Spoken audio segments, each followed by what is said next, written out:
This is Rat and Cat, where we search for those who have gone missing so others can learn how to survive. I'm Nakia.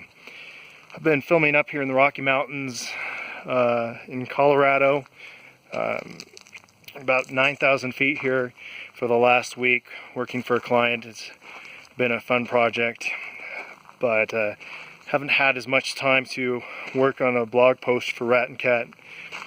You know, and a lot of the missing people thing, I'm actually not so intrigued.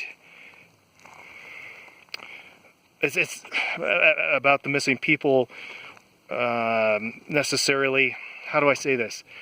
I'm concerned with the people and their stories and the stories that surround those incidents. You know, and wilderness and safety and being outside, that's what I really love. And a lot of my time is not actually spent thinking about missing people, more about being in the wilderness and enjoying it rather than being afraid of it.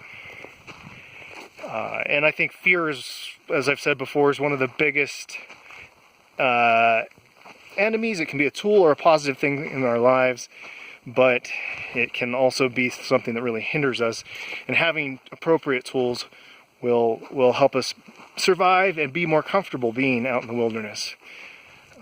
But one thing that's bothered me or been unsettling in doing this series on YouTube and wherever else on missing people is that, and people who've gone missing in the wilderness, is the cases that aren't just people vanishing, it's the ones that we do know what happened to them.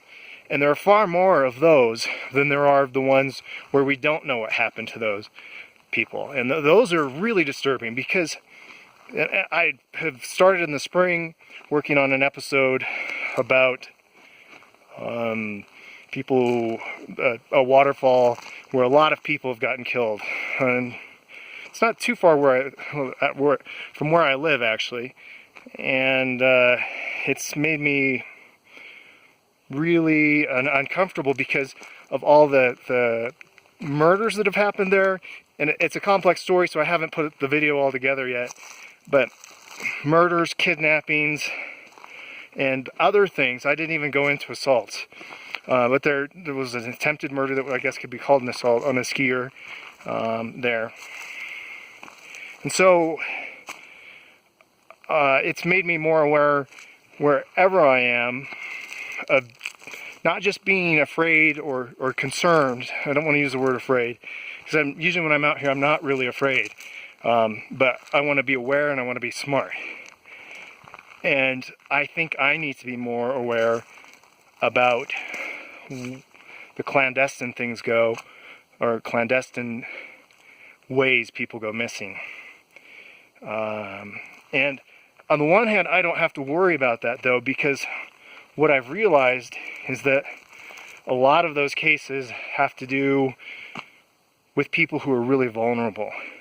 Young people, or people that people won't know go missing, or teenagers that might be walking beside the road at night or in the evening. People who are defenseless, especially people who won't be missed. And there is a certain percentage of, or how my wife is especially kept up on this, and I need to research it more, is that there are a number of indigenous women. It seems like it's in or disproportionately high number of indigenous women missing across the nation and in Canada. And sorry, it's 9,000 feet. I usually, oh, there's a jackrabbit. Hi, bunny rabbit. I don't know if you can see it behind me. Anyhow, I'm not used to this altitude, and I'm out of breath a lot easier than I usually am. But a lot of indigenous women that have gone missing, and it's not in the news a lot. And in fact, that's one thing about a lot of these cases, that they're either in the news not a lot, or just in one little piece here and one piece there, but we don't get an overall picture of everybody and all the incidents that have happened. And that's been really disturbing to me, and because they're not just mystery cases. A lot of times they're found, and it can be murder, it can be suicide, assault, it can be animals, wild animals, but I know there's a lot more serial killers out there than we actually realize.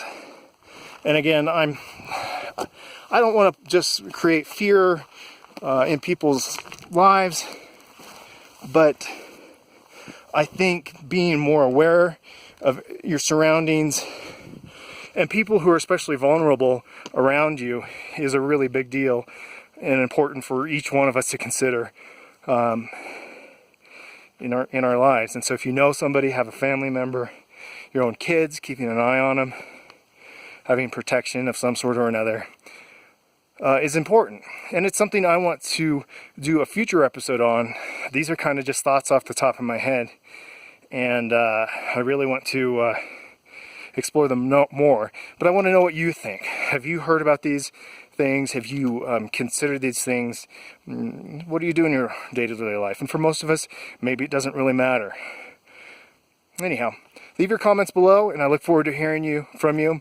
This is Rat and Cat, where we research for those who have gone missing so others can learn how to survive. Please like, subscribe, share, and I'll see you next time.